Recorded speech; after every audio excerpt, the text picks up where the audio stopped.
Assalamualaikum warahmatullahi wabarakatuh. Alhamdulillah pada hari ini kita kedatangan santri untuk periode kedua ke Al-Kahfi. Kami doakan dari kami seluruh wali santri, seluruh santri dan santriwati, dan seluruh sivitas akademika dan pegawai Al-Kahfi senantiasa dilindungi oleh Allah Subhanahu wa Ta'ala agar senantiasa mendapatkan kebaikan dan tentunya dapat mengikuti KBM dengan sebaik-baiknya. Amin. Terima kasih. Assalamualaikum warahmatullahi wabarakatuh. Bismillahirrahmanirrahim. Alhamdulillahirabbil alamin. Pada hari ini kami wali santri bisa mengantarkan putra-putri kami ke pesantren tercinta Al-Kahfi. Semoga dengan pandemi ini bisa membuat jadi pelajaran buat anak-anak kita, dan di Al-Kahfi bisa belajar lebih intensif lagi karena dengan PJJ belajarnya kurang efektif. Kami wali santri menitipkan anak-anak kami ke pesantren Al-Kahfi. Semoga dengan penjagaan Allah Subhanahu wa Ta'ala anak-anak kita sehat selalu, tetap semangat belajarnya. Dan untuk anak-anak jangan lupa protokol kesehatan 3M. Jangan lupa pakai masker, menjaga jarak. Pokoknya protokol kesehatannya dijaga, tetap semangat, sehat selalu. Terima kasih. Assalamualaikum warahmatullahi wabarakatuh.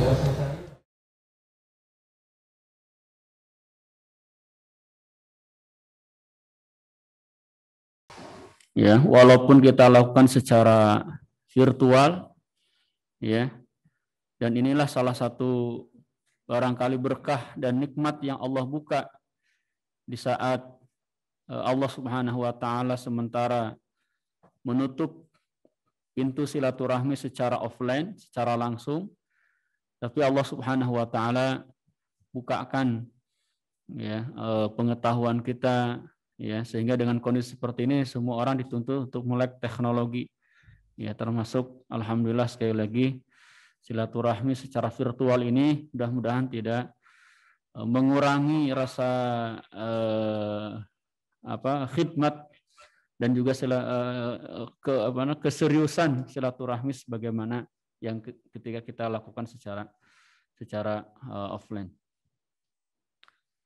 Kemudian Bapak Ibu yang dirahmati Allah Subhanahu wa Ta'ala, melalui webinar ini juga kami ingin menyampaikan terkait dengan kondisi umum, ya, di pesantren, kondisi santri dan seluruh keluarga besar pesantren terpadu Al-Kahfi secara khusus. Alhamdulillah semester 2 ini boleh dibilang lebih kondusif, ya, lebih tenang, ya, lebih tertata, komunikasi juga lebih teratur, ya, juga penanganan terkait dengan masalah anak-anak dan juga seluruh keluarga besar pesantren terpadu Al-Kahfi lebih kondusif. Insya Allah secara rinci nanti akan disampaikan oleh komando atau Pak Ade, ya, selaku Ketua Gugus Tugas di pesantren terpadu Al-Kahfi. Yang jelas insya Allah semua prokes, ya, semua anjuran-anjuran, ya, yang disampaikan oleh tim medis, ya, semaksimal mungkin kita lakukan. Di sisi lain juga insya Allah pesantren terpadu Al-Kahfi terus melakukan dan mengikuti perkembangan kekinian terkait dengan COVID-19 ini, ya, serta terus berdialog, berdiskusi dengan tim medis, ya, dengan para dokter dan juga orang-orang terkait, ya, seperti gugus tugas yang ada di kecamatan ataupun yang ada di Kabupaten Bogor. Sehingga kita juga terus mengupdate informasi-informasi ini, ya, untuk dijadikan acuan-acuan, pertimbangan-pertimbangan kami di dalam mengambil langkah-langkah terkait dengan kondisi di pesantren. Kemudian Bapak Ibu yang dirahmati oleh Allah Subhanahu wa taala, insya Allah juga untuk kenyamanan kita semua, ya, kenyamanan keluarga besar khususnya di pesantren terpadu Al-Kahfi, ya, mohon doa dan dukungan juga ini dari semuanya. Al-Kahfi sedang memesan satu alat, ya, untuk mendeteksi COVID-19, ya, yang dikenal dengan Genos, ya. Dan kita tahu Genos ini sudah diaplikasikan di beberapa tempat, ya, seperti di stasiun kereta api dan juga di tempat-tempat yang lain, ya, dan sudah dipresentasikan juga, ya, ke pemerintah kita dan diakui, ya, sehingga mudah-mudahan dengan alat ini kita bisa lebih aman dan lebih nyaman juga, ya, karena selama ini untuk melakukan rapid antigen ataupun PCR, ya, salah satu yang ditakutkan itu adalah, ya, saat proses swabnya itu, ya. Nah, dengan Genos ini insya Allah mudah-mudahan tadi nyaman dan juga dari segi keamanan karena kita memiliki alatnya itu sendiri, sehingga kita bisa melakukan tes kapan saja. Dan mudah-mudahan jika tidak halangan juga untuk kedatangan santri kelas 7, kelas 8 di akhir Maret, ya, mudah-mudahan kita sudah bisa menggunakan alat tersebut, ya. Walaupun nanti ketika kedatangan mungkin karena jumlahnya banyak bisa menggunakan alat yang ada, atau kita meminta jasa untuk Genos tersebut. Bapak Ibu yang dirahmati Allah Subhanahu wa taala, terakhir, ya, sebagai sambutan dari saya juga menyampaikan mohon dukungan terus dari Bapak Ibu semua, mohon doa dari Bapak Ibu semua, ya, untuk kami dan juga untuk anak-anak yang ada di sini. Mudah-mudahan semuanya tetap berada dalam lingkungan dan lindungan Allah Subhanahu wa taala. Demikian, ya, sambutan yang bisa saya sampaikan, ya. Insyaallah mudah-mudahan semuanya senantiasa diberikan kesehatan dan penjagaan oleh Allah Subhanahu wa taala. Qulu qouli hada. Assalamualaikum warahmatullahi wabarakatuh.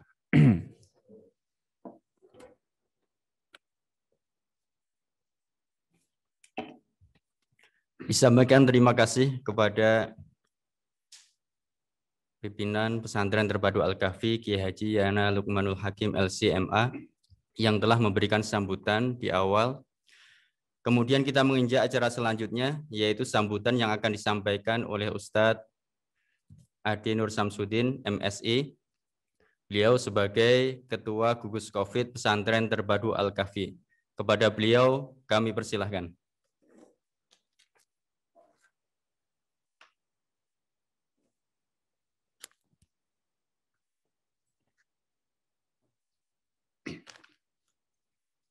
Bismillahirrahmanirrahim. Assalamualaikum warahmatullahi wabarakatuh.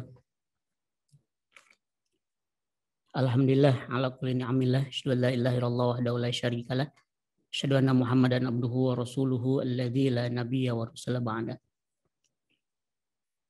Bapak Ibu yang dirahmati Allah, wabil khusus seluruh wali santri Pesantren Terpadu Al-Kahfi yang masih luar biasa, ya, dukungan baik itu moral maupun materialnya pada kami, sehingga ini menjadi energi yang besar bagi kami untuk terus bergerak menunaikan amanah membina generasi ini. Tentu saja yang sama-sama kita muliakan Sadiana sebagai pimpinan pesantren dan seluruh rekan-rekan gugus COVID-19 dan tim panitia yang ada di sini. Puji dan syukur kita panjatkan pada Allah Subhanahu wa taala, di sore yang berbahagia ini kita bisa bersama bersilaturahim. Mudah-mudahan Allah turunkan keberkahan lewat wasilah pertemuan ini. Sholawat serta salam adalah senantiasa kita sanjungkan pada Nabi besar kita Muhammad Sallallahu Alaihi Wasallam. Bapak Ibu yang dirahmati Allah, di kesempatan yang berbahagia ini ada beberapa hal yang ingin disampaikan terkait dengan protokol kesehatan dan kondisi kekinian terkait pembelajaran di pesantren terpadu Al-Kahfi.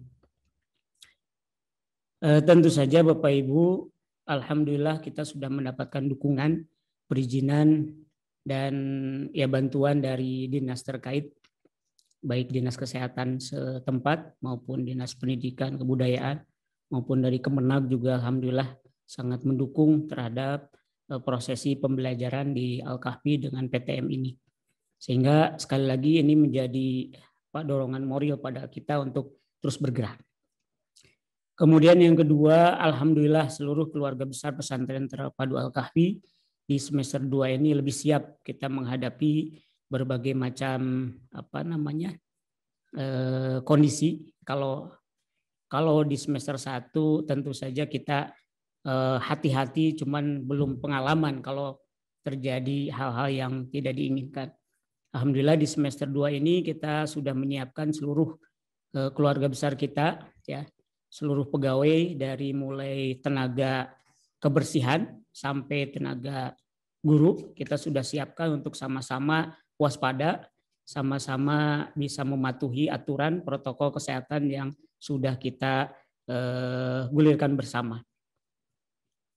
Kemudian Bapak Ibu yang dirahmati Allah, alhamdulillah dari mulai kedatangan kondisi di pesantren stabil. Walaupun di awal-awal pas kedatangan ada beberapa hiruk-pikuk yang mungkin agak sedikit mengkhawatirkan terkait dengan pasca rapid antigen yang ternyata ada beberapa yang hilang penciuman dan seterusnya lah, sangat merepotkan. Alhamdulillah setelah diisolasi anak yang bersangkutan ternyata negatif. Dan tentu saja ada beberapa kisah juga yang membuat kita belajar. Dan alhamdulillah di semester ini kita sudah menyiapkan ruang isolasi, ya, ruang isolasi baik di putra maupun di putri, sehingga anak-anak yang sakit, apalagi sakitnya dengan indikasi gejala COVID, kita langsung pisahkan dan kemudian kita tangani. Alhamdulillah berjalan dengan baik Bapak Ibu sekalian, ya, sehingga ketika ada anak yang hilang penciuman kemudian dalam ketika kita cek ternyata positif COVID, ya, alhamdulillah langsung kita tangani dan kemarin sudah kita selesai masa isolasi, ya, 14 hari selesai. Ya, awalnya di awal kedatangan 16-17 Januari ini ada 1 yang positif, ya, kemudian kita tracking dan seterusnya, alhamdulillah semuanya kembali normal, ya, baik di putra maupun di putri. Ya, kita pun men-tracking karyawan, 1 orang yang kedapatan positif, kita isolasi, kita tangani. Alhamdulillah setelah di-tracking yang lainnya sehat, yang 1 ini sudah kembali bersama-sama dengan kita, kondisinya sudah normal dan sudah negatif. Alhamdulillah, ini merupakan kesyukuran yang luar biasa, nikmat dari Allah Subhanahu wa Ta'ala. Sehingga sekarang kita lebih tenang, lebih rileks, maupun anak-anak kita juga lebih tenang begitu, ya, lebih siap, lebih sadar untuk menghadapi wabah penyakit ini. Dan kesadaran anak-anak kita seperti mungkin dengan Bapak Ibu banyak yang berdiskusi, ya, anak-anaknya karena via telepon dan seterusnya.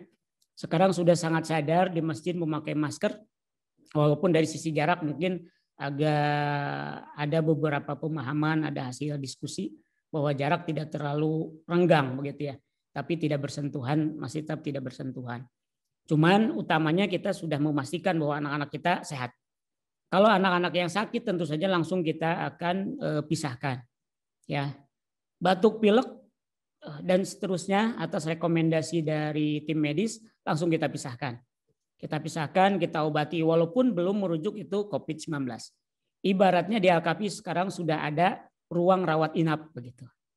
Yang dipisahkan dari dari anak-anak yang lainnya yang sehat sehingga tidak tertulari. Dan kalau ternyata dimungkinkan atau dibutuhkan untuk ditindaklanjuti ke rumah sakit, kita langsung bergerak. Ya, alhamdulillah ini berkat diskusi masukan dari semuanya, alhamdulillah semuanya berjalan dengan baik.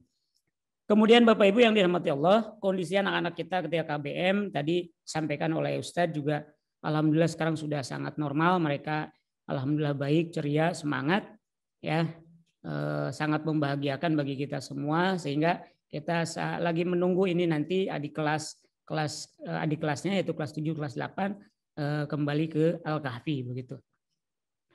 Adapun terkait dengan protokol kesehatan Bapak Ibu sekalian, ya, kita sudah sangat ketat melaksanakan protokol kesehatan, ya, terutama untuk para pegawai dan santri Al-Kahfi, ya. Bahkan warga pesantren yang tinggal di dalam atau melintas ke area pesantren pun sudah kita kenakan protokol atau aturan main keluar masuk pesantren terpadu Al-Kahfi. Untuk anak-anak kita, tentu saja ini peran besar dari wali asrama yang terus memantau kondisi kesehatan anak-anak kita. Ya, makanya luar biasa nih wali asrama, patut kita apresiasi. Jazakallah bagi ikhwah semua wali asrama pesantren terpadu Al-Kahfi, baik ikhwan maupun akhwat.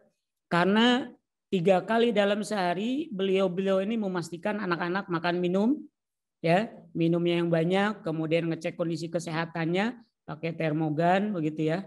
Kemudian multivitamin juga diingatkan, menjamin anak-anak supaya tidak hujan-hujanan dan seterusnya. Ini sungguh luar biasa wali asrama pesantren terpadu Al-Kahfi. Ya. Kemudian kalau ternyata ada kondisi anak-anak itu tidak fit atau sakit, wali asrama langsung segera lapor ke klinik dan membawa anak ke klinik. Ya, kalau ternyata cukup dirawat di asrama, mereka akan rawat. Tapi kalau ternyata harus diisolasi di pesantren, kita ke ruang isolasi atau ke ruang rawat inap.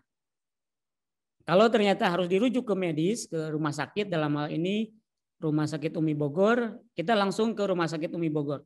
Jadi langsung ada unit khusus, ya, sehingga quick respon dari kondisi anak-anak yang ada. Seperti itu. Itu Bapak Ibu sekalian. Kemudian terkait dengan protokol kesehatan untuk karyawan. Untuk karyawan seperti yang sudah disampaikan tadi, ya, insya Allah kita sudah menggulirkan aturan yang sangat ketat, baik itu karyawan yang tinggal di dalam pesantren maupun karyawan yang tinggal di luar. Karyawan yang tinggal di luar, terutama guru staf wali asrama, ya, itu bekerja secara work from home atau secara daring. Kalau wali asrama insya Allah tidak ada yang di luar, semua di dalam. Guru dan staf semua yang ada di luar itu kerja work from home, ya. Hanya sesekali saja kalau dibutuhkan urgen untuk datang ke sini. Ya, dan itu pun lewat protokol yang sangat ketat. Jadi mereka tidak boleh interaksi dengan santri, sholat pun tidak boleh di masjid pesantren, kemudian senantiasa pakai masker dan ketika datang langsung mandi ganti pakaian. Seperti itu. Kita sudah memperketat protokol ini. Jazakallah pada ikhwah semua, guru-guru, staf yang sudah mematuhi protokol ini dengan baik.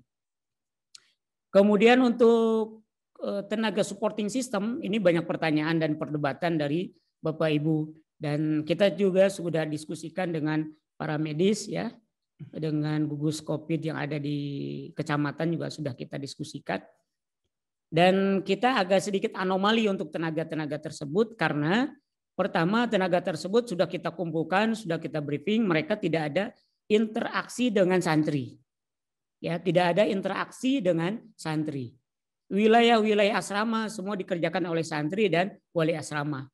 Mereka hanya mengerjakan wilayah lapangan, kelas dan seterusnya, dan mereka pun ikut protokol kesehatan. Pakai masker, selalu cuci tangan, jaga jarak. Dan kita pun pengecekan kesehatan sudah ada klinik DMP, ya. Klinik DMP dari Rumah Sakit Umi yang sudah bekerja sama dengan kita sehingga ada praktek di sini dan ikut mengecek kondisi kesehatan karyawan. Bagaimana dengan tenaga bangunan? Itu juga sering banyak perbincangan. Itu sudah selesai diskusinya Bapak Ibu sekalian. Mereka tidak menggunakan fasilitas bersama dengan santri. Ya, tidak menggunakan fasilitas bersama dengan santri. Tidak ada interaksi mereka dengan santri, guru maupun karyawan yang lain. Ya, mereka tenaga lepas yang keluar dan masuk dan dengan pengawasan yang ketat dari tim pembangunan pesantren terpadu Al-Kahfi. Itu Bapak Ibu yang dirahmati Allah, sehingga benar-benar kita agak tenang untuk semester ini, dan mudah-mudahan Allah Subhanahu wa taala senantiasa menjaga kita. Bagaimana kalau karyawan yang izin keluar? Ya tentu saja ya, karena berbagai macam pertimbangan pasti aja ada teman-teman kita yang ada kebutuhan sehingga keluar. Protokolnya sangat ketat, harus ada perizinan dan terdata. Ya, terdata sehingga kita tracking ya, ini dari mana, habis berkunjung ke mana, acara apa. Dan kalau acara kerumunan biasanya kita langsung cegah.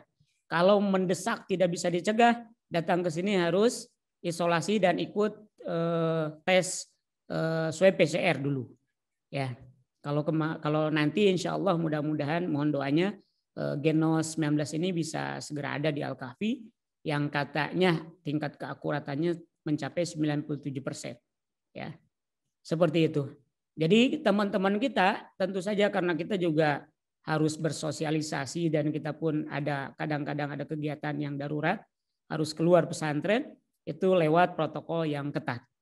Itu Bapak Ibu sekalian. Sehingga insya Allah teman-teman pun memahami bahwa ketika teman-teman yang ada di Al-Kahfi menjaga protokol kesehatan, sedapat mungkin tidak keluar masuk pesantren terpadu Al-Kahfi, itu semata-mata untuk keselamatan dan keamanan pesantren secara umum. Untuk menjaga anak-anak kita, anak Bapak Ibu semua, ya, anak kita, generasi terbaik kita insya Allah. Itu Bapak Ibu yang dirahmati Allah. Sehingga tadi kita agak nyaman, teman-teman juga alhamdulillah nyaman.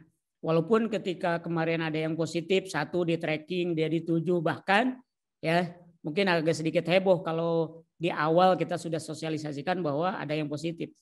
Bahkan sampai ada 10 yang positif. Ya, kita khawatir tapi alhamdulillah semuanya berjalan dengan baik, dengan normal. Kita konsultasi dengan dokter, dokter pun ikut turut membantu, menjaga dan mengecek anak-anak kita. Alhamdulillah sudah selesai masa isolasi pekan yang lalu, sudah kembali ke asrama dengan ceria begitu. Itu Bapak Ibu sekalian.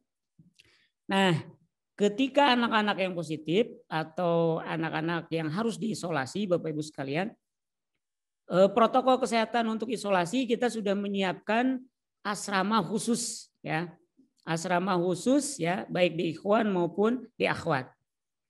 Dan ada petugas khusus tadi, ada tim gugus COVID, salah satunya tim isolasi. Ada 2 di putra, 2 di putri tim isolasinya itu. Ya, kemarin di putri sampai mencapai 23 anak yang diisolasi. 10 positif, 13-nya hati-hati karena ada gejala batuk pilek dan sakit tenggorokan begitu ya. Tapi ternyata hanya 10 itu setelah dideteksi dan sudah selesai. Nah, Bapak Ibu sekalian, ketika ada indikasi dia COVID-19, anak-anak langsung dialihkan, semua kebutuhannya dipenuhi oleh tim isolasi tadi. Ya. Bagaimana dengan pembelajarannya? Pembelajarannya hanya penugasan saja atau bahkan hanya istirahat saja.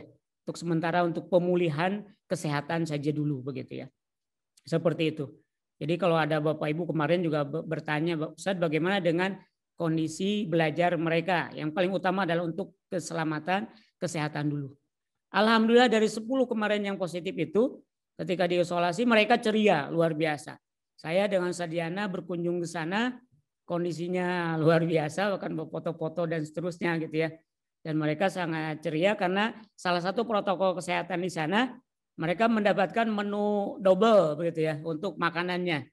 Ya pagi, siang, sore ada cemilannya ditambah menu double untuk meningkatkan proteinnya. Ya. Kita mengikuti saran dari Dr. Piprim ya, jazakallah Dok. Dr. Piprim terkait dengan mengurangi karbohidratnya dan meningkatkan proteinnya. Untuk puasa kita tidak terapkan secara rutin karena apa? Karena mereka semuanya OTG begitu ya.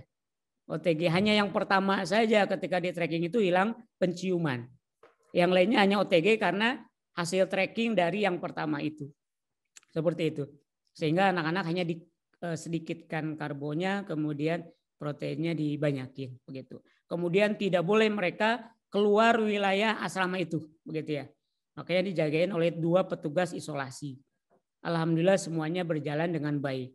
Kemudian petugas isolasi tadi melakukan pengecekan 3 kali dalam sehari, pagi, siang, sore, lewat arahan dari para medis dari Al-Kahfi, ya, mengecek suhu tubuh, kemudian tingkat nafasnya ya pakai saturasi oksigen dan keluhan-keluhan yang lain semuanya tercatat.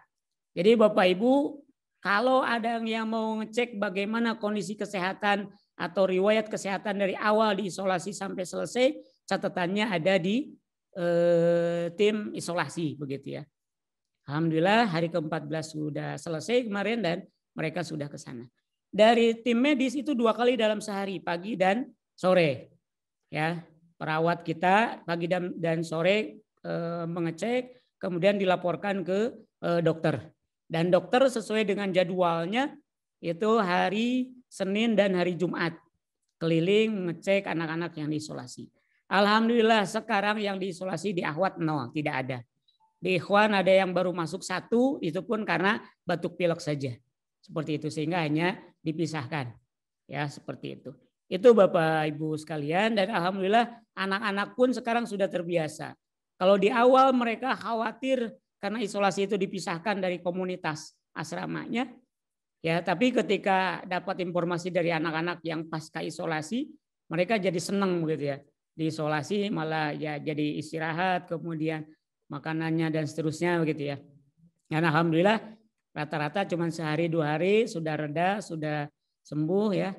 Kalau ada rujukan dari dokter untuk di rapid antigen, ya kita rapid ya, dan sudah selesai. Alhamdulillah Bapak Ibu sekalian semuanya berjalan dengan baik, dengan lancar. Itu pun kami akan mempersiapkan terkait dengan kedatangan santri kelas 7 dan kelas 8. Tadi yang disampaikan oleh Ustadz, mudah-mudahan segera ada alat genos tadi gitu ya.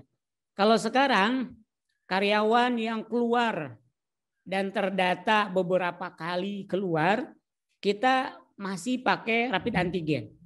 Bahkan karyawan yang memaksakan karena kondisi darurat, ayahnya meninggal atau ada kondangan begitu, ada yang menikah karena benar-benar keluarga inti dan menghadiri, itu wajib untuk rapid antigen. Dan alhamdulillah berjalan dengan baik dan kondisinya negatif begitu ya, tidak ada kendala dan tidak ada gejala apa-apa.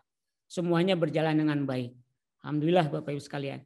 Kemudian mudah-mudahan nanti juga Dr. Piprim ikut menjelaskan terkait dengan protokol terbaru dari WHO ya, aturan-aturan mengenai isolasi dan informasi mengenai COVID sekarang begitu ya. Yang membuat kita agak sedikit tenang, kita membaca dan ini pun di-share dari gugus COVID Rumah Sakit Umi, bahwasanya setelah 10 hari diisolasi kalau tanpa gejala, anak-anak itu nggak usah di rapid antigen atau di swab PCR lagi, lepas saja kalau tanpa gejala. Sehingga kita agak tenang karena hampir semua ya, hampir semua, cuma 1 orang aja dari 10 itu, hampir semua yang kita isolasi yang positif itu tanpa gejala. Ya, tanpa gejala. Hanya 1 gejalanya hilang penciuman, itu pun pasca di di swab rongga hidungnya. Mereka kesakitan, kemudian hari ke-7-nya sakit, hilang penciuman. Itu Bapak Ibu yang dirahmati Allah, sekali lagi protokol-protokol kesehatan yang sudah kita gulirkan, sudah terbukukan semuanya di Al-Kahfi. Kalau Bapak Ibu nanti ada penasaran, bisa menghubungi saya atau ke Ustadz Endang sebagai sekretaris COVID ya, ke Ustadz Endang, sehingga kita akan share terkait semua protokol kesehatan begitu. Itu Bapak Ibu yang dirahmati Allah, jazakallah atas semuanya, atas kerjasama, atas dukungan dan doanya.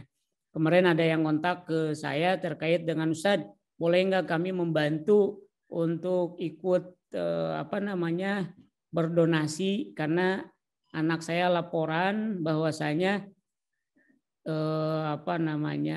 sabun dan hand sanitizer yang ada di asrama atau di kelas kayaknya kosong, kata anak-anak begitu. Bapak Ibu sebenarnya stok masih ada, cuman namanya juga anak-anak kadang-kadang dimainkan gitu ya, sehingga harusnya masih ada, perkiraan kita pagi dicek, sore itu dicek, perkiraan kita harusnya ada, ternyata nggak ada. Tetapi kita tidak menutup kalau ternyata Bapak Ibu ada yang berkeleluasaan dan akan berdonasi, silahkan lewat pesantren saja seperti keuangan biasa, lewat Ustadz Isbaya begitu ya, silahkan saja. Tapi insya Allah semua administrasi atau semua pendanaan untuk gugus COVID ini pesantren sudah menghandle, sudah mempersiapkan sejak dini. Ya, jazakallah Bapak Ibu atas sekali lagi atas doa dan bantuan materialnya. Mudah-mudahan Allah Subhanahu wa taala memenangkan kita ya, sehingga KBM kita bisa berjalan dengan baik sampai benar-benar COVID-19 ini ada penangkalnya, ada vaksinnya dan semuanya berjalan seperti biasanya. Itu saja Bapak Ibu yang bisa disampaikan. Allahumma inna na'udzubika minal barasi wal jununi wal judam wa min sayil asqam. Jazakallah billahi sabil haq. Assalamualaikum warahmatullahi wabarakatuh.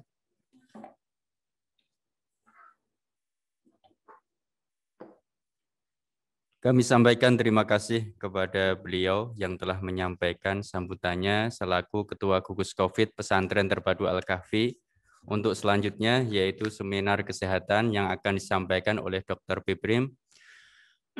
Kepada beliau kami berikan waktu 30 menit untuk menyampaikan materi karena nanti di akhir kita akan buka sesi tanya jawab.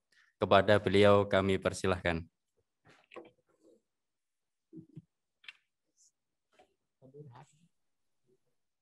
Ya, terima kasih. Assalamualaikum warahmatullahi wabarakatuh. Bapak Kepala Sekolah ya, Kepala Sekolah Al-Kahfi, Ketua Gugus COVID Al-Kahfi, yang saya hormati, terima kasih atas kesempatannya untuk kembali sharing tentang COVID ini. Jadi tadi saya sudah mendengar tentang bagaimana upaya dari pihak pesantren Al-Kahfi untuk menjaga betul protokol kesehatan. Suara saya dengar nggak ya? Halo? Terdengar, Dok, terdengar. Terdengar ya. Ya, saya apresiasi upaya dari pesantren Al-Kahfi untuk menjaga kualitas protokol kesehatan ya. Sebetulnya yang paling penting kalau di pesantren ya, saya sampaikan dulu sebenarnya rekomendasi IDAI ya. Rekomendasi IDAI sebetulnya, oh saya nggak ada gambarnya ya? Ada kok ini. Nggak ada gambarnya. Ada gambarnya nggak, Pak? Kenapa nggak ada ya? Halo, kelihatan nggak gambarnya?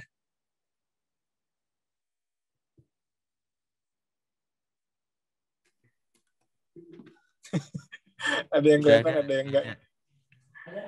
Yang nggak ada berarti sinyalnya lagi jelek ya. Sudah muncul gambarnya, Dok. Harusnya sih ada. Udah kan? Udah, itu ada yang bilang udah. Sudah ada. Ya. Yang nggak ada gambarnya sinyalnya lagi jelek di situ berarti. Baik.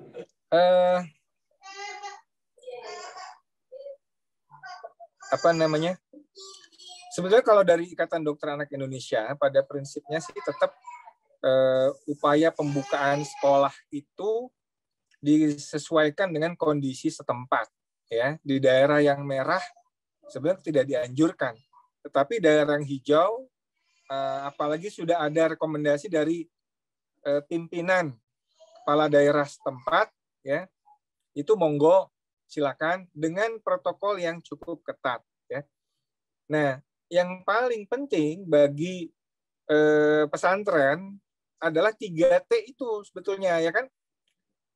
Tracing,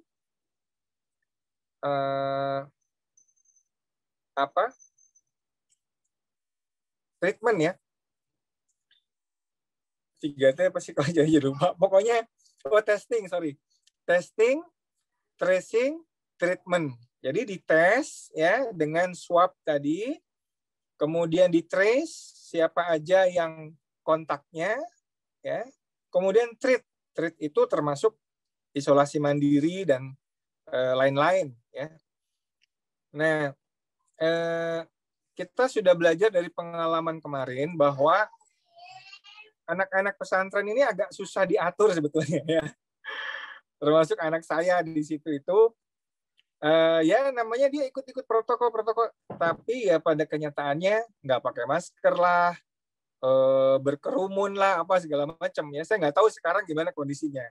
Emang ini harus dipantau oleh guru-guru ya, namanya fitrahnya anak-anak memang seperti itu.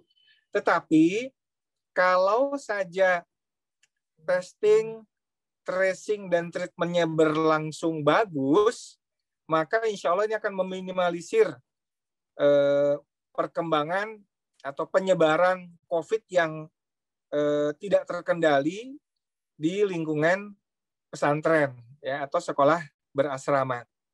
Jadi dengan demikian, tadi saya sudah sepakat bahwa pihak Al-Kahfi ya melakukan tes ya, melakukan swab secara intensif kepada semua yang ada di sana ya, termasuk juga orang keluar masuk. Nah, ini yang masalah keluar masuk ya, keluar masuk.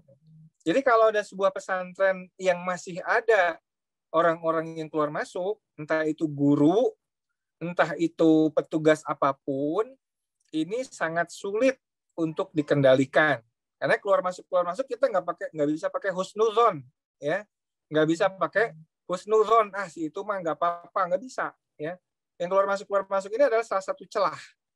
Dan ketika itu satu saja menyebar, itu yang namanya pesantren kan memang padat begitu ya. Ini tentu akan bisa banyak berdampak. Bapak-bapak, ibu-ibu yang dirahmati Allah, saya ingin share sedikit tentang, ini nggak bisa share saya ya. Bisa nggak dijadikan co-host dulu, Pak? Oh ya bisa deh.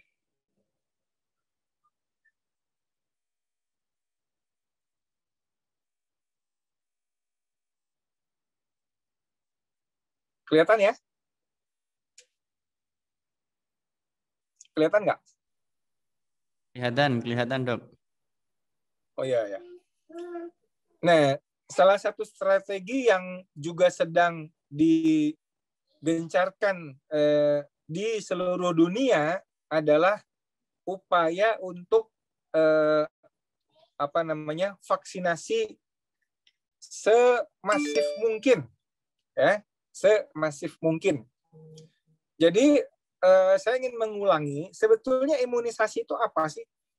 Kan ada juga orang tua yang berpendapat, saya sih nggak mau vaksinasi, saya maunya vaksinasi alamiah, gitu kan? Nah, yang disebut dengan vaksinasi alamiah atau natural immunity, ya, adalah seseorang itu sakit dulu, baru kebal, ya. Jadi kalau mau kekebalan alamiah, orang itu kena COVID dulu, baru kebal, ya kan? Tapi kan berisiko dia kalau kena COVID, padahal dia ada komorbid, dia akan ada masalah, ya, akan ada masalah. Nah, oleh karena itu, dengan akalnya, manusia itu kemudian ingin dapat kebalnya, tapi nggak mau dapat sakitnya, ya. Nah, imunitas didapat, ini kita lihat imunitas didapat ya, acquired immunity, itu ada pasif, ada aktif. Yang pasif itu pemberian antibodi dari luar, seperti terapi plasma, mungkin pernah dengar ya, terapi plasma. Jadi plasma atau darah orang-orang yang sudah sembuh dari COVID, yang sudah ada antibodinya, diambil plasma darahnya, disuntikkan, diinjeksikan, diinfuskan. Ini namanya imunisasi pasif. Ya kan? Nah, bagaimana kalau kita nggak dapat donor plasma, padahal pasien udah keburu berat? Ya, susah. Ya kan? Nah, oleh karena itu, ada jenis imunitas didapat yang lain yang sifatnya aktif. Ya kan? Nah, inilah dengan menyuntikkan antigen yang ada di dalam vaksin. Jadi, yang disebut dengan vaksin itu harus ada antigen. Antigen adalah sesuatu yang merangsang timbulnya antibodi, kan gitu ya. Jadi, itulah yang disebut dengan vaksinasi, ya. Nah, Bapak Ibu yang dirahmati Allah, kita tahu COVID ini dari kelelawar, ya. Saya akan di sini nih kita lihat. Kembali ke struktur virus COVID, ya. Ini slide saya ambil dari guru saya, Prof. Sri Rezeki, ya. Ini ada tulisan beliau, ya. Bahwa virus COVID itu terdiri dari yang disebut dengan materi genetiknya, ya. Ada RNA, nih RNA. Ada juga duri-durinya, spike glikoprotein duri-duri, ya kan? Ada juga envelope. Tapi yang bisa dibuat antigen, adalah dua ini, RNA di dalamnya dan durinya, ya. Jadi yang bisa dibuat antigen untuk vaksin itu yang dari bagian RNA-nya dan dari bagiannya, ya.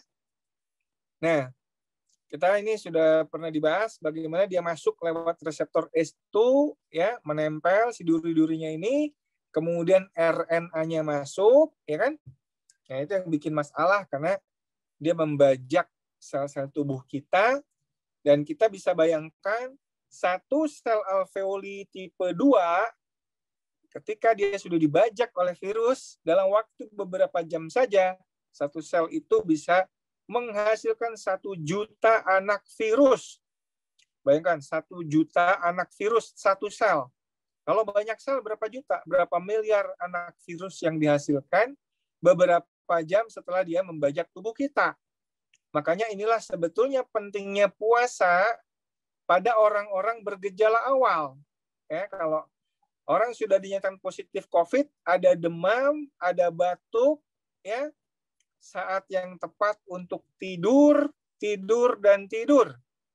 Itulah saatnya tidur dan kemudian nggak makan apa-apa kecuali lauknya saja.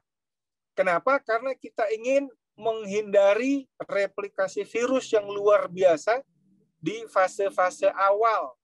Ya.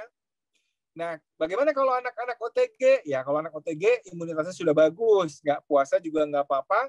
Tapi kalau mau swabnya cepat negatif, nggak nularin orang lain, cobalah 2 atau 3 hari benar-benar stop karbohidrat dulu. Nggak ada madu, nggak ada sari kurma, nggak ada karbo yang lain, teh boba apalagi, martabak, segala macam nggak ada, donat nggak ada. Makanlah telurnya, ayamnya, ikannya. Cukup 2 atau 3 hari saja, supaya pembajakan itu tidak berlangsung, replikasi virusnya tidak berlangsung. Nanti kalau anaknya sudah mulai lapar, demamnya sudah nggak ada, batuknya sudah habis, timbul rasa lapar, disitulah silakan makan yang banyak. Ya. Nah, Bapak Ibu sekalian, kita lihat di sini bahwa jenis-jenis vaksin itu beda-beda. Ya. Ada vaksin yang dari durinya aja, ada yang juga dari RNA-nya, ada yang diinaktivasi, ada yang hidup dilemahkan, ya, macam-macam dia vaksin itu. Nah, sekarang kita lihat sedikit tentang apa itu whole virus vaccine, vaksin yang dibuat dari virus utuh, ya kan? Virus itu dilemahkan, jadi dia ada antigennya tapi dipotong-potong nih. dipotong-potong, dirusak, ya kan? Kemudian dia memang tidak aktif, ada RNA-nya tidak aktif, namanya inactivated atau hidup tapi dilemahkan. Ini bisa merangsang terbentuknya antibodi. Yang lain adalah durinya saja diambil, ya, durinya virus saja, durinya, dalamnya nggak diambil, ya kan? Atau dia partikel yang menyerupai virus, ya. Nah, inilah yang bisa dibuat vaksin. Atau ini teknologinya luar biasa. Diambil virus yang jinak, dimasukkan durinya corona di dalam virus itu, virus jinak itu. Kemudian virus jinak ini dijadikan vaksin, ya kan? Jadi virus jinak ini namanya virus jinak, dia nggak bikin sakit, tapi dia mengandung durinya corona supaya dia merangsang imun respons atau bikin antibodi, kira-kira begitu ya. Nah, ada juga yang mengandung RNA-nya, nih RNA-nya. Ya. Ini nanti kita lihat vaksin apa aja yang mengandung RNA, apa saja yang mengandung durinya. Ya. Nah, RNA-nya disuntikkan, kemudian dia bikin antibodi. Ya. Nah, ini ada isu kemarin itu ada antibody dependent enhancement. ADE katanya dulu sempat viral ya. Oh, vaksin corona bikin ADE gitu ya. Nah, ternyata setelah diselidiki oleh para pakar, yang bikin ADE ini adalah sebetulnya banyak pada virus dengue, ya, karena dia menyerang makrofag. Tetapi pada virus ini, in contrast to dengue virus, SARS and MERS-CoV itu sebagiannya predominannya utamanya adalah menyerang respiratory epitel atau sel-sel saluran nafas, bukan makrofag. Jadi kalau khawatir ada ADE itu tidak beralasan karena COVID ini yang diserang adalah sel saluran nafas, bukan sel-sel makrofag. Nah, yang bikin ADE adalah ketika virusnya menyerang makrofag. Ini ada pengaman di luar, berisik banget ya. Nah, kemudian ada herd immunity. Ini herd immunity adalah imunitas komunitas, ya, kekebalan komunitas. Ini kita lihat bahwa si COVID itu RO-nya ya. RO itu penyebarannya ya, reproduction number ya, reproduction number. Jadi 2 sampai 5. Jadi kita lihat ini sini. Nah, ini dia. Bagaimana menghitung kekebalan komunitas itu, kapan terbentuknya? Kalau sudah ada, ini rumusnya 1 dikurangi 1 per RO. Kalau ada 2/3 dari 250 juta orang atau 160 juta orang sudah divaksin. Nah, ini Bapak Ibu sekalian. Jadi herd immunity itu kalau 160 juta orang sudah divaksin. Nah, kalau belum maka susah dapat herd immunity, kira-kira begitu ya. Nah, ini salah satu prinsip. Ketika tidak ada yang divaksin dan tidak ada protokol kesehatan, ya kan? Maka 2 orang yang kena corona ini akan bikin 13 dari 15 orang sakit, ya kan? Dan dari situ kemudian yang meninggal 1, 2, 3, 4, 5, 6. Nah, ini bisa ada 6/15 yang meninggal dari kelompok ini, ya. Tetapi kalau tidak ada imunisasi tapi ada social distancing, ini lumayan, yang sakitnya 5 dari 15 sakit, ya kan? Kalau ini 13 dari 15 sakit. Ini 5 dari 15. Yang meninggalnya 2/15 yang meninggal, ya. Tapi kalau dengan imunisasi dan protokol kesehatan, jaga jarak dan sebagainya, yang sakitnya berkurang 3/15 dan yang meninggalnya juga berkurang jauh. Jadi sebetulnya ketika orang itu sudah divaksinasi yang banyak ya, yang dicakupannya banyak, kemudian protokol kesehatan dilakukan, maka dia insya Allah akan sangat mengurangi jumlah yang kena sakit dan jumlah kematian gitu kira-kira ya. Jadi itulah pentingnya vaksinasi. Lalu ada yang tanya, biasanya bikin vaksin 10 tahun. Kok itu vaksin COVID baru aja kemarin udah jadi lagi? Nah, betul, ini tradisional vaksin development memang dia butuh waktu 10 tahun. Tapi zaman sekarang ini zaman serba teknologi canggih, maka bikin vaksin bisa dipercepat. Ya, bisa sangat cepat bikinnya.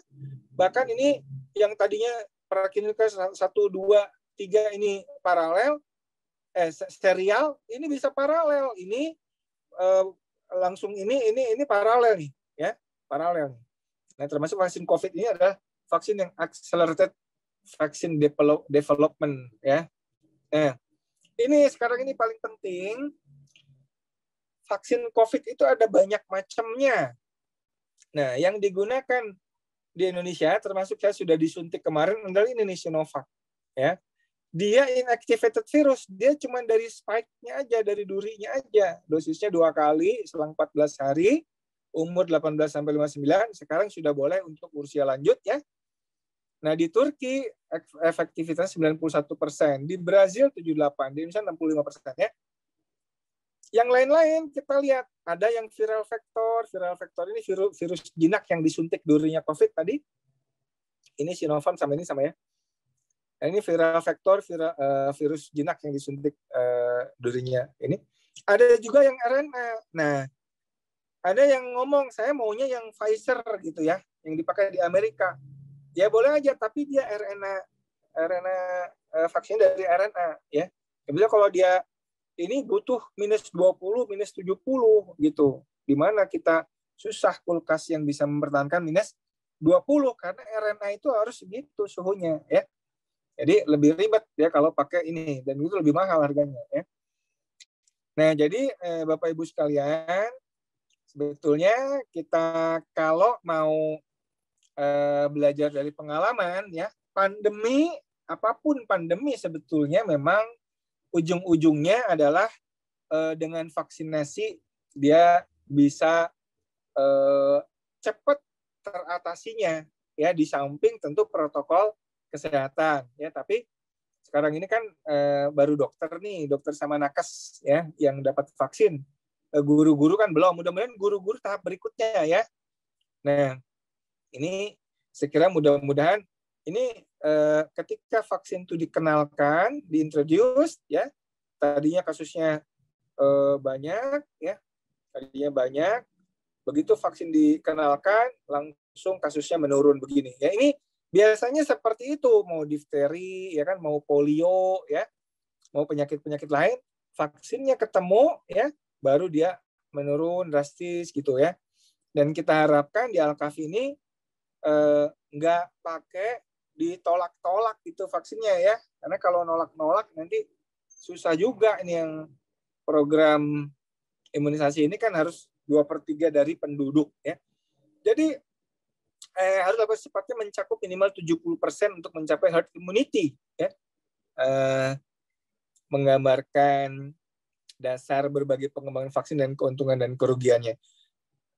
Saya kira itu yang mau saya sampaikan tentang update beberapa informasi tentang COVID, khususnya perkembangan vaksinasi COVID ya. Mudah-mudahan gabungan dari protokol kesehatan, kemudian ditemukannya vaksin ya, nanti guru-guru kalau bisa segera aja divaksin. Kenapa? Karena vaksinasi ini bisa mencegah orang jadi OTG ya. Anak-anak, murid-murid itu bisa divaksin dan kemudian dia mencegah jadi OTG ya. Tidak jadi OTG, karena OTG itu dia buat dirinya tidak berbahaya, tapi buat orang lain dia sangat berbahaya. Itu OTG ya. Orang tanpa gejala, dia bawa virus, dia sendiri nggak apa-apa karena dia antibodinya kuat, daya tahannya kuat, tetapi ketika dia bawa virusnya ke eyangnya atau ke omnya yang diabetes, nah dia bisa fatal ya. Jadi itu saya kira Bapak Ibu sekalian,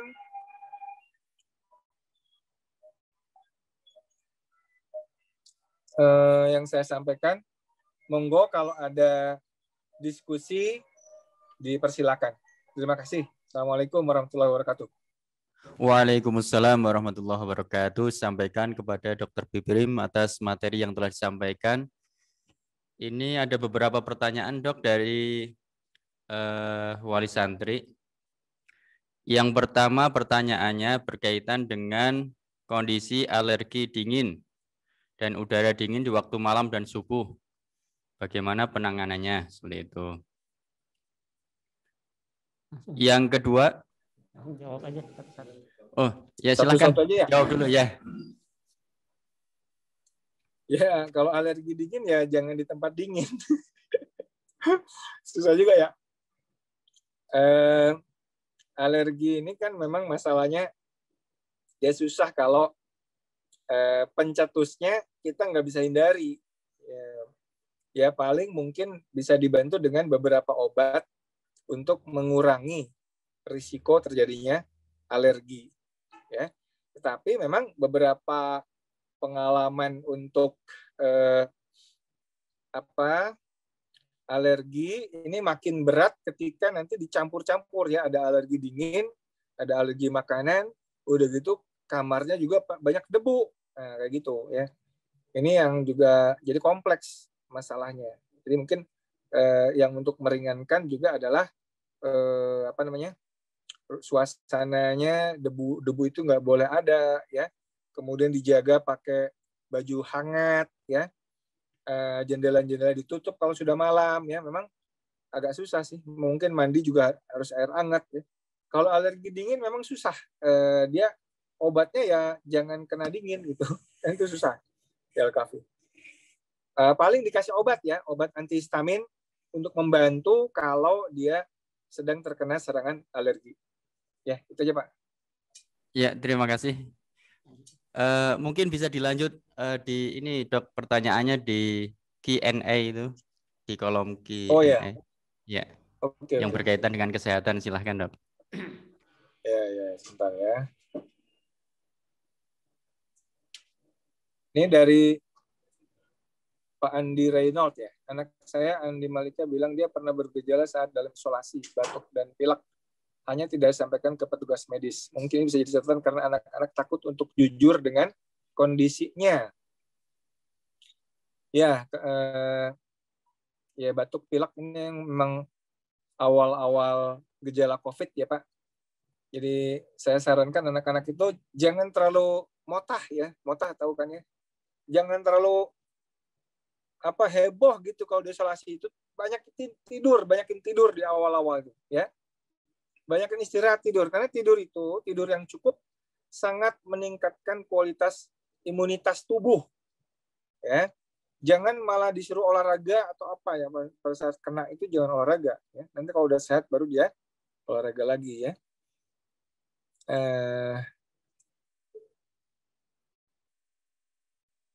Soal reinfeksi. Ada temannya mengalami infeksi kedua di pesantren. Bagaimana penelitian terakhir mengenai hal ini? Nah, reinfeksi ini begini. Jadi memang virus ini kan pembajak ya Pak ya.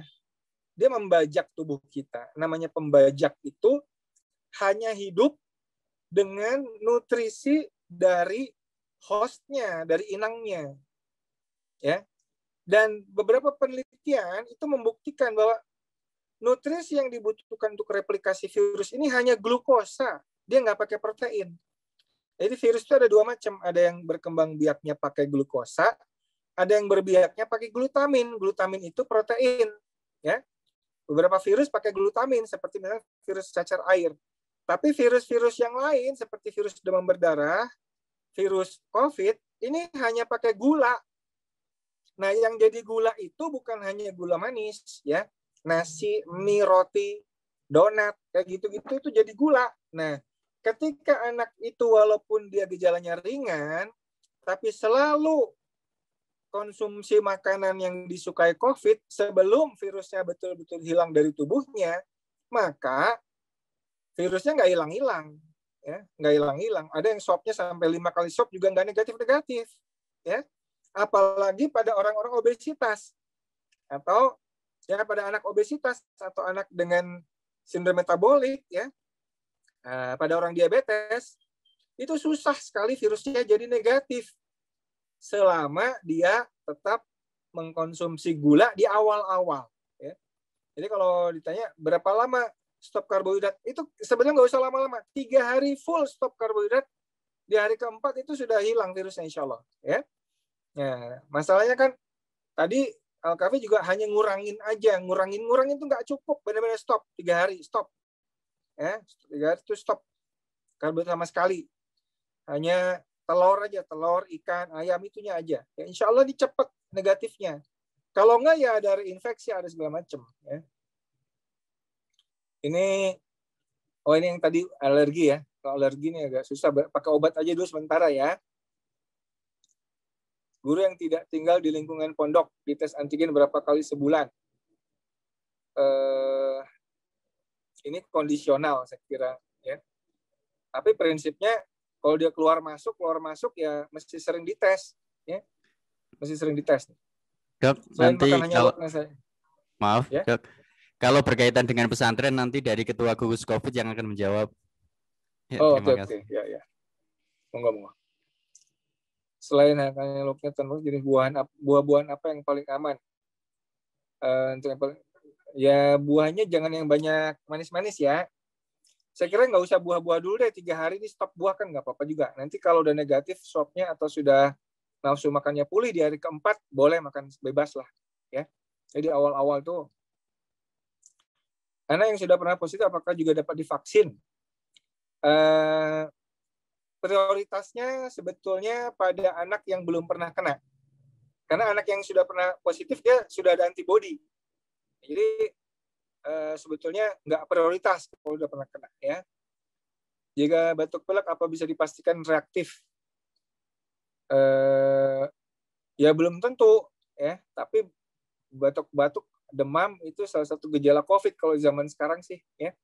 Ya belum tentu, tapi sebaiknya swab dulu. Minimal swab antigen dulu ya. Yang sudah positif dari vaksin. Kenapa suntik vaksin COVID 2 kali dengan jarak 20 hari dari vaksin pertama? 14 hari ya. Itu tergantung penelitiannya ya. Ada yang 2 kali dengan jarak 2 minggu, ada yang 2 kali dengan jarak 1 bulan. Itu beda-beda tergantung respons imun dari vaksin yang ada. Jadi itu memang udah dari sononya ya, dari penelitiannya kayak gitu ya. Apa efek dirasakan setelah vaksin? Oke aja tuh. Nggak ada apa-apa, kalau saya mah biasa-biasa aja. Kenapa proses karantina berkurang jadi 10 hari? Betul tidak masa penularan COVID hari ke-3 sampai ke-7 saja. Ya ini kan kebijakan umum ya, kebijakan umum. Semakin orang itu punya sindrom metabolik, ada obesitas, itu semakin dia jadi reservoir virus. Ya. Jadi kalau ada anak obes, nggak 10 hari mungkin virusnya bercokol di situ. Dia bisa lama, makanya ada yang 5 kali swab nggak hilang-hilang, karena orangnya punya komorbid, punya obesitas. Ya.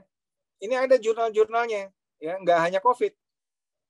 Pada pandemi influenza, orang-orang obesitas itu di tubuhnya jadi reservoir virus. Reservoir tuh tempat dia berbiak gitu ya. Ya. Saya seluruh daerah wilayah Kabupaten Bogor masih zona merah. Nah ini nanti gugus tugas aja yang jawab. Apakah vaksin dapat menyembuhkan? Apakah vaksin dapat menyembuhkan dan apakah COVID ini? Vaksin nggak menyembuhkan lah. Namanya vaksin itu bukan obat, dia mencegah. Ya. Penyintas COVID harus vaksin juga, nggak prioritas. Karena penyintas itu udah ada antibodinya ya. Vaksin sebenarnya beda-beda dok jenisnya. Apa ada reaksi yang berbeda pula yang didapat? Ya vaksin beda-beda nanti tergantung apa sih yang ada di kita gitu ya. Nanti secara umum vaksin ini akan jauh lebih ringan responsnya daripada kena penyakit virus ganasnya.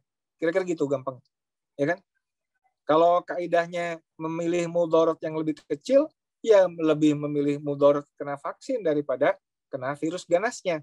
Karena vaksin itu hanya durinya aja yang dimasukin kalau Sinovac ya. Kan yang lainnya belum tentu masuk tuh. Kalau kayak vaksinnya Pfizer itu saya nggak tahu bisa masuk apa enggak. Dia harus minus 70. Susah banget. Minus 70 derajat dibawa-bawa kemana-mana susah. Karena kalau dia suhunya 0 aja nggak berguna, vaksinnya rusak. Makanya lebih gampang pakai vaksin yang dari spike-nya, dari duri. Apakah setelah suntik vaksin COVID 2 kali kita sudah kebal, tidak kena lagi? Nah, ini efikasinya kan beda-beda. Di Indonesia itu 65%. Jadi nggak ada jaminan kebal. Nggak ada jaminan 100% maksudnya. Dari 100 orang yang divaksin, kalau di Indonesia, 65 orang itu timbul kekebalan antibodi. Kalau di Turki, 92%. Penelitiannya seperti itu ya, di Indonesia 65%. Nah, karena memang nggak ada yang 100%. Ya, nggak ada 100%. Vaksin itu bikin kebal 100% nggak ada. Tapi kan lumayan. Kalau dari 100 divaksin 50 aja yang kebal itu udah lumayan. Daripada dia nggak divaksin ya. Kamu sudah pernah kena COVID, apakah masih perlu vaksin? Ya, ini sama tadi yang udah kena COVID, nggak usah dulu ya. Sinusitis, ini berobat sama dokter di situ ya. Kalau sinusitis ini dasarnya alergi juga ya.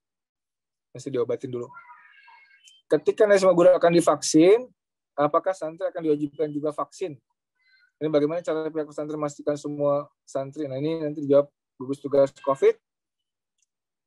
Yang divaksin 18 ke atas, kalau siswa kurang usia 18 tahun, bagaimana divaksinnya? Ya, nanti mungkin ada kebijakan-kebijakan lain ya, yang sekarang ini masih 18 tahun ke atas dulu yang prioritas ya. Penyakit apa saja yang tidak boleh divaksin? Ini ada banyak, googling aja Bu. Komorbid yang nggak boleh divaksin bisa banyak di Google tuh. Googling ya. Bagi yang pernah positif tidak perlu, bagaimana jika tetap divaksin? Kalau yang sudah pernah positif divaksin juga ya nggak apa-apa ya, nggak apa-apa sih. Cuman mubazir aja, kasihan yang belum pernah kena. Karena yang sudah pernah kena COVID dan survive, ya kemungkinan besar dia sudah ada antibodi. Ya, ngapain lagi divaksin-vaksin? Ya, dia udah ada antibodi. Antibodi yang dibentuk gara-gara infeksi alamiah COVID biasanya lebih kuat daripada antibodi yang dibentuk gara-gara vaksin. Ngerti nggak? Kan vaksin itu cuman durinya, ya kan? Membuat orang bikin antibodi. Lah kalau orang udah kena COVID dan survive, dia sudah bikin antibodi terhadap virus aslinya. Ngerti nggak? Jadi dia akan lebih kuat antibodi terhadap virus aslinya. Kan gitu ya. Yang ngapain lagi vaksin-vaksin? Yang pernah COVID setelah sembuh 2 bulan positif lagi ya. Tadi itu virusnya dikasih makan. Ya. Kalau 78 tetap perlu antigen, sementara algenos bisa digunakan untuk pegawai yang baru masuk. Ini nanti gugus tugas yang jawab. Rencana vaksin Nusantara, ya itu ada rencana ya, tapi saya nggak tahu juga ini perkembangannya seperti apa. Sinovac dari Cina aman nggak untuk yang komorbid? Untuk orang yang sudah divaksin masih terpapar juga. Ya, komorbid yang ada sekarang ini lebih diperluas ya. Kalau dulu kan, misalkan dulu diabetes nggak boleh, sekarang diabetes yang terkontrol gula darahnya boleh vaksin. Hipertensi dulu batasnya 140, sekarang 180 gitu ya. Jadi kayak gitu ya. Komorbid nanti ikuti dokter yang memberi vaksinasi. Itu juga Pak. Oh, udah pernah COVID kita udah jawab ya. Kalau yang sudah pernah COVID, apakah imunnya akan ada terus? Angkatan berapa lama bolehkah divaksin? Itu udah dijawab ya. Imunnya nggak ada terus, nggak lama. Katanya sih cuma 6 bulanan gitu antibodinya. Tapi kalau ada orang kebal selama 6 bulan bareng-bareng, itu kan bagus. Jadi virusnya hilang ya. Ini konsultasi penyakit agak susah dijawabnya ya. Ponakan saya batuknya hampir 2 bulan belum sembuh-sembuh. Nah ini kayak gini nggak bisa dijawab. Gini aja harus diperiksa ya. Kemudian dengan orang punya komorbid asma atau TB, bisa vaksin apa enggak? Ini nanti konsultasikan dengan dokter yang akan memberikan vaksinasi. Ya, kalau asmanya ringan sih nggak apa-apa. Ya, TB juga nggak apa-apa. Tapi kalau asma berat, ini mesti didiskusikan dengan tim ahlinya ya. Yang sembuh dari infeksi COVID kemudian tinggal serumah dengan anggota keluarga positif, apakah anak tersebut akan tertular dan menularkan COVID lagi? Sembuh dari infeksi COVID tinggal serumah dengan anggota keluarga yang positif. Idealnya anak yang sudah sembuh itu punya kekebalan, ya. Kekebalan harusnya sih enggak, harusnya. Ya. Tapi kalau dia virusnya dikasih makan terus, bisa senang tinggal di situ, ya. Yang menangkal COVID tidak boleh vaksin, banyak yang sakit mengarah ke COVID tapi tidak mau diswab, tidak jelas statusnya. Bagaimana memastikan status mereka? Ya ini yang susah nih kalau ada orang yang tidak boleh vaksin mengarah COVID tapi nggak mau diketahui. Nah ini yang susah, ya. Nggak tahu gimana nih. Ini mestinya ditindak tegas yang begini, ya.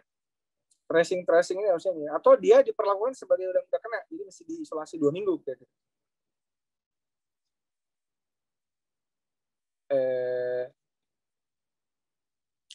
Ketika diisolasi hanya diberikan 3 hari. Isolasi itu nggak 3 hari dong. Isolasi itu harus paling nggak juga 10 hari, ya. 10 hari, nggak 3 hari. Kalau 3 hari belum bisa, ya. Fogging nggak tahu saya. Karena saya asma di musim dingin, hidungnya mampet. Bagaimana membedakan dia kena virus atau alerginya kambuh? Oh, oke.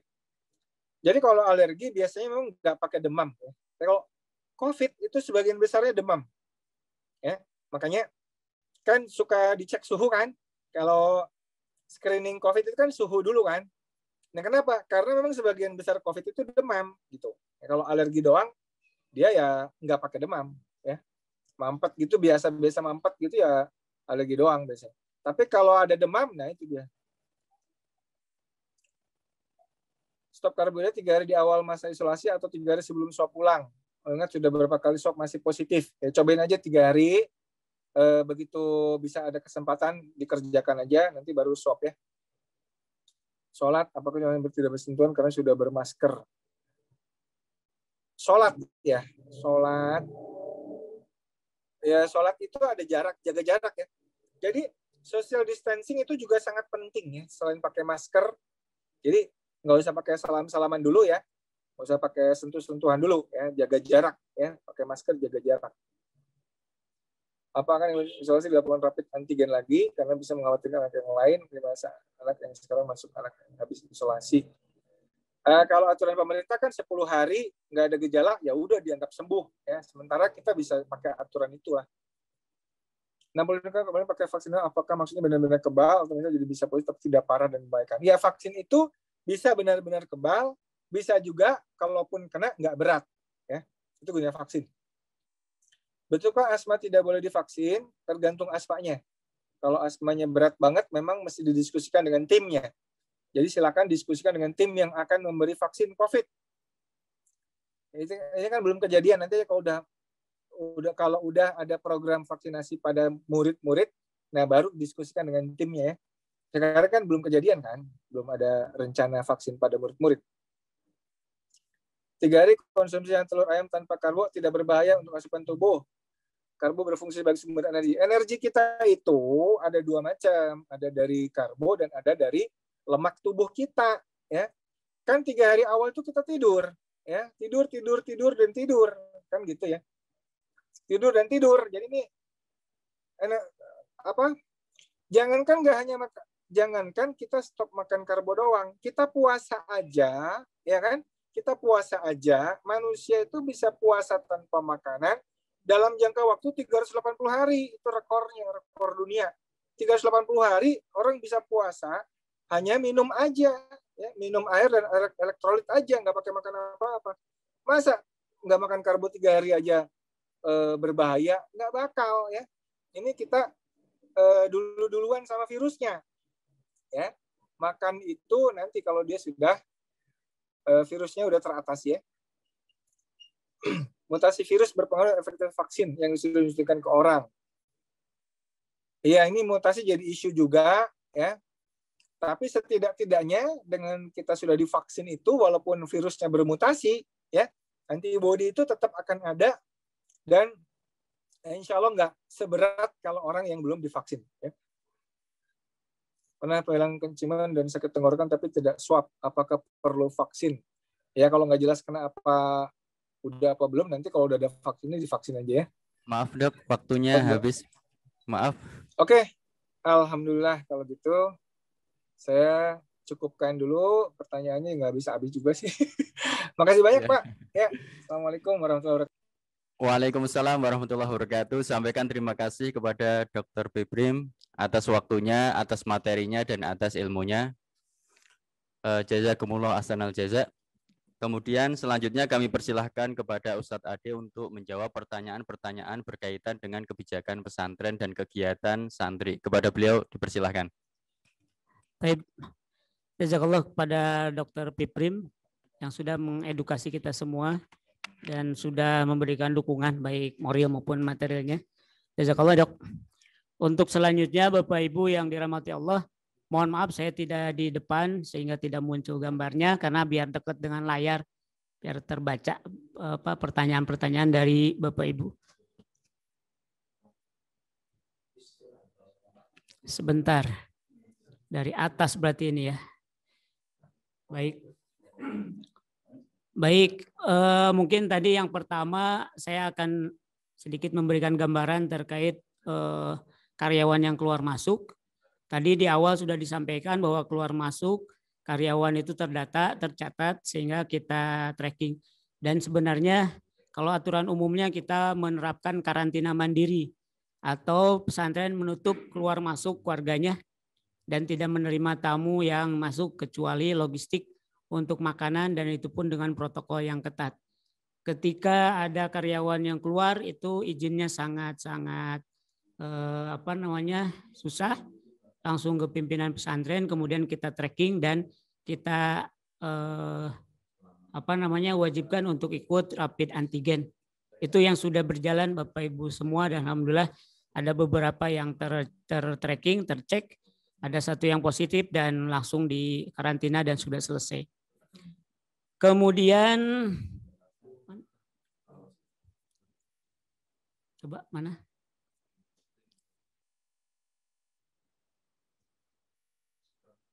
Mana ya, baik.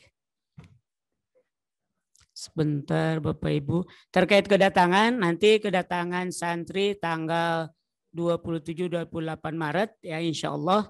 Ini menggunakan tadinya kita sudah pesankan Genos 19 karena anak-anak sangat kesakitan dan guru-guru juga agak repot terkait dengan ini. Mudah-mudahan berjalan dan kita tetap diskusikan mungkin nanti dengan Dr. Piprim juga kita akan diskusi apakah Genos dan rapid antigen, tapi sayang kalau double-double begitu gitu ya. Mudah-mudahan bisa baiklah begitu ya. Kemudian kalau vaksin ada, apakah diwajibkan semua santri divaksin? Ya itu pun nanti akan kita diskusikan. Kalau dengan yayasan, dengan pimpinan pesantren kita sudah sepakat kalau vaksin sudah bisa diakses oleh kami, seluruh keluarga besar pesantren terpadu Al-Kahfi akan kita vaksin. Karena untuk keamanan dan kenyamanan buat kita semua. Itu sudah komitmen kami ya. Karena kemarin juga ketika masuk kan kita tadinya mau di swab tapi hasil diskusi jadinya swab antigen begitu ya. Kemudian izin untuk pesantren anak kelas 17 masuk screening. Enggak, ini maksudnya insya Allah kita beli alatnya dan perlengkapan yang lainnya. Jadi untuk kelas 7, kelas 8 nanti mudah-mudahan alat Genos itu sudah ada. Tapi nanti akan didiskusikan terkait dengan efektivitas. Tapi kita sudah beli ini ya, sudah pesan begitu. Itu. Kemudian terkait dengan mana banyak kan buat dokter tadi sudah ya. Terkait anak-anak ya, anak-anak yang khawatir diisolasi kemudian dia berbohong tidak mengakui sakitnya, mungkin di awal-awal seperti itu, tapi kita terus edukasi mereka, saya dan beberapa teman di pimpinan keliling ke anak-anak ke asrama-asrama untuk tidak takut dan terbuka. Kalau ada gejala-gejala segera lapor, kemudian kalau batuk pilek dan seterusnya diobati begitu ya. Sehingga kalau perlu diisolasi kita isolasi, dan kita gembar-gemborkan bahwa isolasi itu lebih nyaman daripada belajar kan, cuman tidur, makan ya, murojaah dan seterusnya. Apakah anak yang habis diisolasi dilakukan rapid antigen lagi? bukan hanya rapid antigen, kemarin mah kita langsung swab PCR begitu. Cuman ada beberapa wali santri yang menyarankan dengan protokol terbaru kalau tanpa gejala cukuplah selesaikan 14 hari begitu ya. Dan itu belum kita lakukan karena buat keamanan di komunitas kita di asrama masih kita lakukan swab PCR. Baru dilepas begitu ya. Kan kalau protokol tidak demikian ya, 10 hari tanpa gejala lepas boleh begitu. Kemudian terkait dengan apa lagi? Buat dokter semua ya. Kalau kebijakan di Al-Kahfi ya sudah selesai tadi disampaikan. Ya. Nah ini kedatangan anak kelas 7 dan 8 tetap pakai antigen dulu. Khawatir genosnya kurang efektif ya, ini akan kita diskusikan. Karena kalau baca artikel dan kemarin tim genos dari UGM datang ke Al-Kahfi sudah presentasi, katanya tingkat akuratismenya, keakuratannya sekian gitu ya. Kemudian protein yang disarankan sehari, itu mah ke dokter Piprim berarti ya. Ini saat kami mengantar anak masuk pesantren, kami masih menyaksikan anak melakukan kegiatan olahraga bola basket. Ya iya tubuh gimana ya. Mohon maaf. Dan di sini pun kita beraktivitas gitu ya. Nih kalau untuk berjabat tangan sudah disampaikan dan terus kita pantau mereka tidak bersentuhan, tidak berjabatan tangan begitu ya. Nah terkait dengan di asrama, tadi yang disampaikan oleh Dr. Biprim, kita agak susah untuk mencegah anak-anak, tapi kita terus mengedukasi mereka untuk tidak berkerumun ya. Gimana di asrama atau di kamar mereka tidak berkerumun ya. Yang penting kita pastikan mereka sehat, itu ikhtiar kita. Mereka sehat, mereka mudah-mudahan dalam kondisi negatif semuanya sehingga tidak ada penularan. Kalaupun ada gejala tadi batuk, pilek, demam, makanya wali asrama pagi, siang, sore itu ngecek suhu ya. Ngecek suhu yang muriang begitu ya. Yang muriang, yang demam itu langsung dicek dan diobati begitu ya. Khawatir ke arah sana. Bagaimana kelas 12 untuk UTBK online kah? Insya Allah online Bapak Ibu ya. Karena UTBK sudah ranah orang tua sebenarnya, walaupun di sini juga bisa ya. Kelas 7 yang mau masuk bulan depan apa boleh kirim paket atau boleh melalui koperasi? Sekarang untuk kebijakan paket sudah dibuka, teman diatur waktunya ya setiap pekan. Ya, per asrama setiap pekan begitu ya. Jadi boleh kirim paket Bapak Ibu, tapi tidak berlebihan karena nanti akan bermasalah juga. Kedatangan akhir Maret harus izin ortukah? Ya iya jelas ya. Kita tetap menawarkan mau PJJ atau mau PTM. Silahkan, karena apa? Karena tentu saja kondisi masih seperti ini, kita pun tidak ada garansi atau jaminan anak-anak stabil di sini tidak terkendala dengan COVID-19, walaupun kita ikhtiar semaksimal mungkin. April kan sudah Ramadan dan Idul Fitri, apakah tidak ada rencana dipulangkan atau bagaimana? Tentu saja nanti menjelang Idul Fitri akan pulang kembali. Ada libur Idul Fitri. Pembelajaran insya Allah ada 1,5 bulan Bapak Ibu sekalian ya. Ada 1,5 bulan belajar, itu insya Allah baiklah buat anak-anak daripada belajar di rumah dengan handphone dan gamenya mereka. Ya. Kemudian baik itu usulannya Bapak Ibu. Ini dicatat insya Allah terkait usulnya. Jazakallah. Kemudian apakah ya udah ya guru Al-Kahfi dan semua keluarga besar Al-Kahfi kalau vaksin sudah bisa kita akses kita akan vaksin semua. Ini komitmen kita ya. Kemarin kita cari-cari di awal semester 2 ini belum dapat ya. Dokter Pipri mungkin bisa memfasilitasi. Jazakallah gitu ya. Mohon kualitas PJJ ditingkatkan lagi. Baik Bapak Ibu, jazakallah, mohon maaf kalau ternyata belum berkualitas. Insya Allah kita terus tingkatkan sih ya. Terutama untuk yang serempak PJJ kelas 7, kelas 8. Ya, untuk kelas-kelas yang lain ya kita tingkatkan juga insya Allah ya. Apalagi kelas 12, kelas 9. Jika ada tes lagi PCR swab saja supaya lebih akurat. Ya justru tadi usulannya kita mau pakai genos sebenarnya Bapak Ibu sekalian. Nanti kalau genosnya positif baru di PCR begitu ya. Atau rapid antigen. Rapid antigennya positif baru PCR. Dan kemarin pun alhamdulillah akurat ya, walaupun kita rada khawatir dengan rapid antigen pertama karena kakak beradik satunya reaktif, satunya non reaktif begitu ya. Yang reaktifnya pulang, non reaktifnya masuk pesantren. Ya, kita agak salah kemarin menyimpulkan. Tapi alhamdulillah negatif ya. Ustadz kelas 5 apakah tetap dipulangkan bulan depan? Ya, jadi kelas 9 setelah selesai semua proses KBM di Al-Kahfi, ujian-ujian dan seterusnya, begitupun kelas 12 tentu saja pulang. Agendanya sudah ini ya, sudah diberikan pada Bapak Ibu. Ya, untuk lebih jelasnya nanti pihak wali kelas atau kepala sekolah akan menyampaikan di grup saja ya. Bagaimana menghindari kebocoran hasil rapid antigen? Bagaimana ya? Ini harusnya Dr. Piprim tadi yang menyampaikan ya. Karena kalau rapid antigen tentu saja tingkat akuratnya lebih rendah dari PCR ya. Kemarin juga ada yang rapid antigen hasil tracking itu.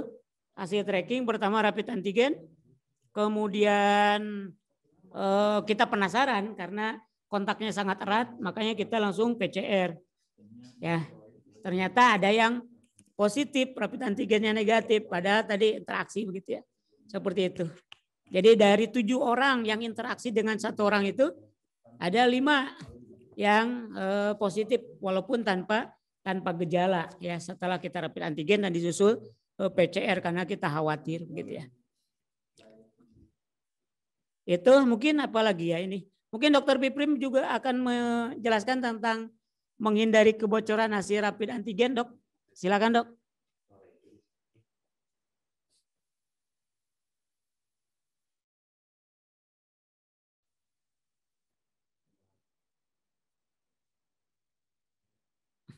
Masih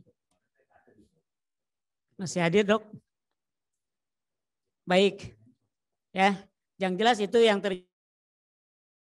alhamdulillah sudah berakhir semuanya ya, dan semua yang diisolasi di Al-Kahfi kondisinya baik tadi, makanya tidak dipuasakan begitu ya, karena biar cepat pulih kita dobelkan aja proteinnya. Insya Allah untuk kedepannya yang sudah benar langsung positif kita puasakan 3 hari ya, bisa puasa ya Senin Kemisnya atau di stop karbo begitu ya, hanya protein saja.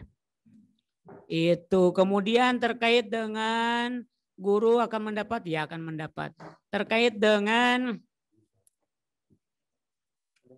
olahraga, ya olahraga tadi sampaikan Bapak Ibu sekalian, anak-anak ya boleh olahraga, kita tidak membatasi olahraga kecuali kalau hujan ya, atau hari-hari tertentu yang tidak boleh olahraga. Di sini ada jadwalnya Bapak Ibu sekalian, biar anak-anak juga bugar ya. Karena ya bisa kita bayangkan kalau kita juga di pesantren anak-anak hanya di kelas, kemudian di kamar, di masjid mereka tanpa bermain, berbaur dengan yang lain, ya tentu saja bete, pasti mereka ngerengek ingin pulang. Ya, makanya dibikin enjoy tapi tetap disiplin, tetap tertib, tetap mengikuti protokol kesehatan.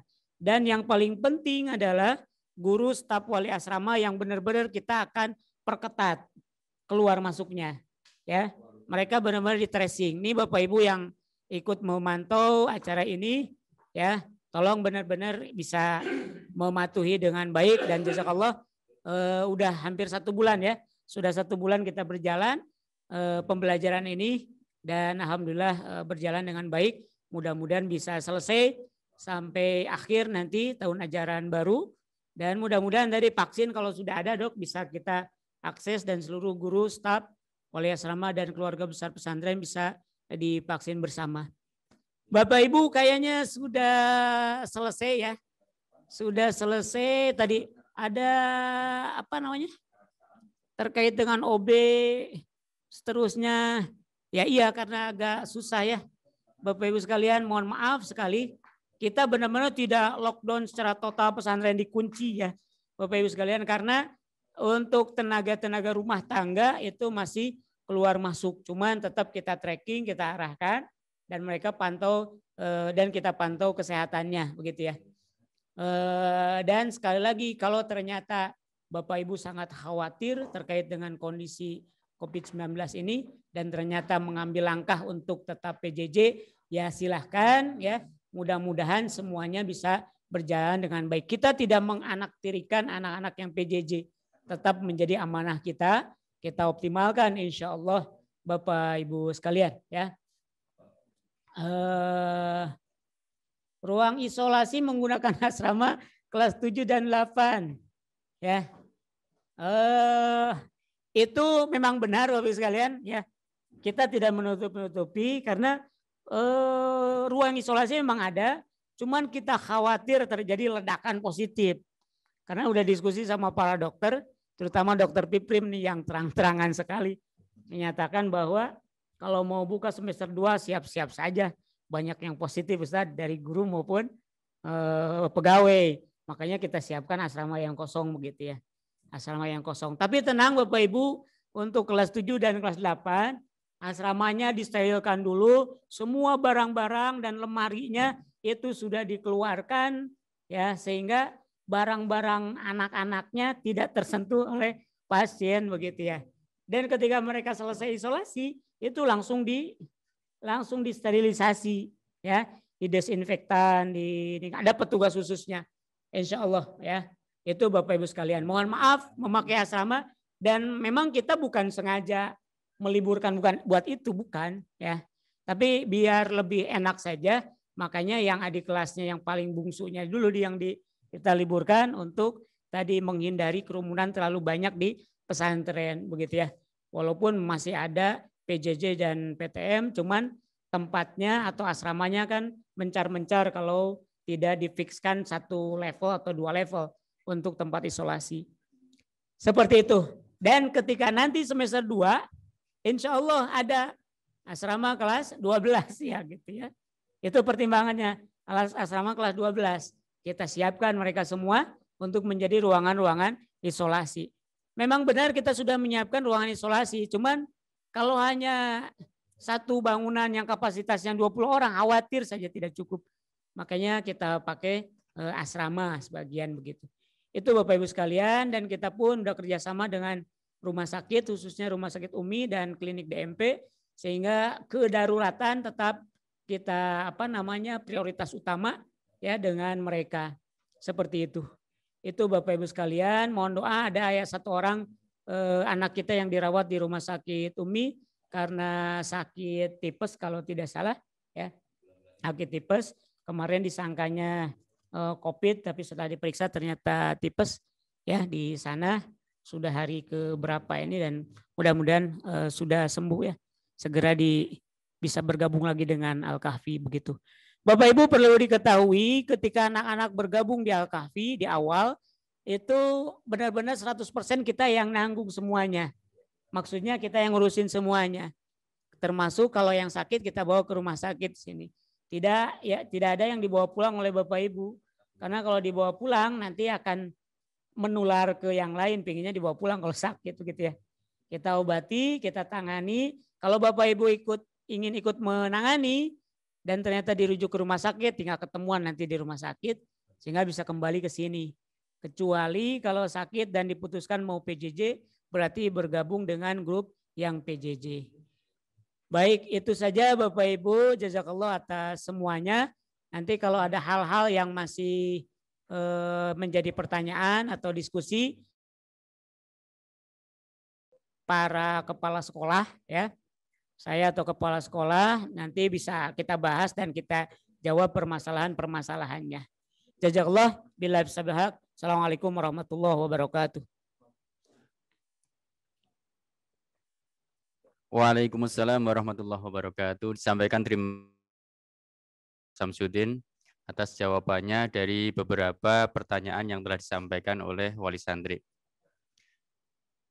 Kemudian berkaitan dengan pertanyaan-pertanyaan tentang agenda ataupun mungkin tanggal-tanggal itu masih seperti apa yang telah diedarkan di awal semester 2. Kemudian bagi orang tua atau wali santri yang menginginkan materi, insya Allah nanti akan di-share oleh wali kelas.